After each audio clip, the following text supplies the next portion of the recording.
अस्सलाम वालेकुम। 10 मुहर्रम उल हराम यानी यौम आशूरा का दिन आ गया है। ये दिन सिर्फ गम का दिन नहीं, तौबा, इबादत और बरकत समेटने का दिन है।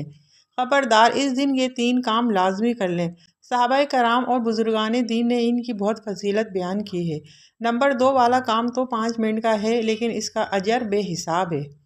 वीडियो आखिर तक देखें, क्योंकि आखिर में मैं आपको वो दुआ बताऊंगी जो 10 मुहर्रम के दिन कबूल होती है इंशाअल्लाह ताला। नंबर 1, 9 और 10 मुहर्रम या 10 और 11 मुहर्रम का रोज़ा रखना।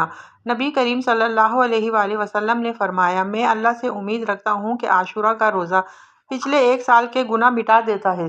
तो गाइस, सिर्फ 1 दिन का रोज़ा और 1 साल के गुनाह माफ़। अगर 9 का रोज़ा ना रख सकें तो कम से कम 10 का ज़रूर रखें और नियत कर लें कि या अल्लाह अपने फजलो करम से मेरे गुनाह माफ़ फरमा। नंबर 2, कसरत से दुरूद और इस्तग़फ़ार। 10 मुहर्रम के दिन कसरत से दुरूद पाक और इस्तग़फ़ार पढ़ना। तो गाइस, ये दिन हज़रत इमाम हुसैन रज़ी अल्लाह ताला अन्हो की अजीम कुर्बानी का दिन है। इस दिन हम जितना भी दुरूद पढ़ेंगे इतना ही उनके दर्जात बुलंद होंगे। इस दिन कसरत से इस्तग़फ़ार करें, क्योंकि इस्तग़फ़ार अल्लाह की रहमत और मग़फ़िरत का ज़रिया है। नंबर 3, सदका और खैरात, यतीमों का ख्याल सबसे बड़ा काम जो 10 मुहर्रम की असल रूह है। सदका, खैरात और यतीमों का ख्याल रखना। हज़रत इमाम हुसैन ने अपनी जान, अपना सब कुछ अल्लाह की राह में दे दिया।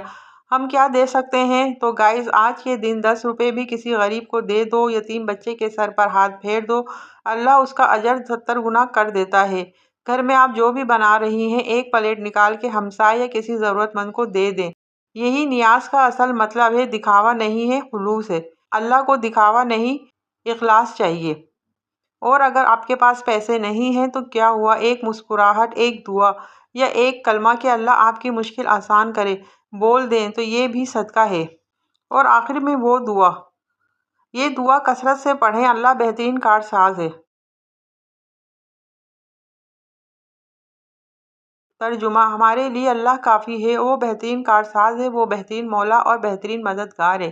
तो गाइस, 10 मुहर्रम को पढ़ लें, अल्लाह ताला हर मुश्किल से बचाएगा। इस वीडियो को सेव कर लें ताकि कल 10 मुहर्रम को याद रहे। इस वीडियो को शेयर करें, हो सकता है कोई बहन ये 3 काम करके अपनी बख्शिश करवा ले। अल्लाह हम सब को हज़रत इमाम हुसैन के नक्शे कदम पर चलने की तौफीक दे। आमीन।